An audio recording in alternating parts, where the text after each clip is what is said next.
Hello friends, welcome back my mini vlog. Friends, ఈ శారీస్ అయితే చాలా చాలా బాగున్నాయన్నమాట. ఫాయిల్ ప్రింటెడ్ శారీస్ ఇలాగా డిజిటల్ ప్రింటెడ్ అన్నమాట. మొత్తం డిజిటల్ ప్రింట్ అయితే వచ్చింది.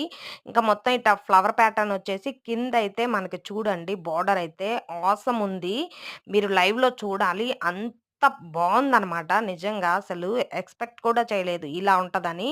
బట్ ఈ శారీస్ మీకు గనక కావాలి అంటే వీటిలో కలర్స్ గూడా ఉన్నాయి. కావాలి అంటే నాకు పింక్ చేయండి. చాలా చాలా బావున్నాయి. బట్ రీజనబుల్ కాస్ట్‌కి గూడా వస్తున్నాయి. శారీ బరువు కూడా అంతే ఉంది. అంత బ్యూటిఫుల్‌గా ఉంది అన్నమాట శారీ. ఇంకా దీనికి బ్లౌజు, ఇంకా పళ్ళు గూడా ఎంత బావుందంటే అంత బావుంది. మీకెంత క్వాంటిటీ కావాలన్నా నేను తెప్పిస్తాను. ఈ శారీస్ మీకు కావాలి అనంటే కింద పింక్ చేయండి. ఓకేనా? ఓకే ఫ్రెండ్స్, ఇదైతే పళ్ళు పాటొచ్చేసింది. బ్లౌజ్ కూడా మనకి కాంట్రాస్ట్‌లో జెమినీ బ్లూ కలర్ అయితే వచ్చేసింది ఇలా బుటీస్‌తో. చాలా బావుంది ఫ్రెండ్స్.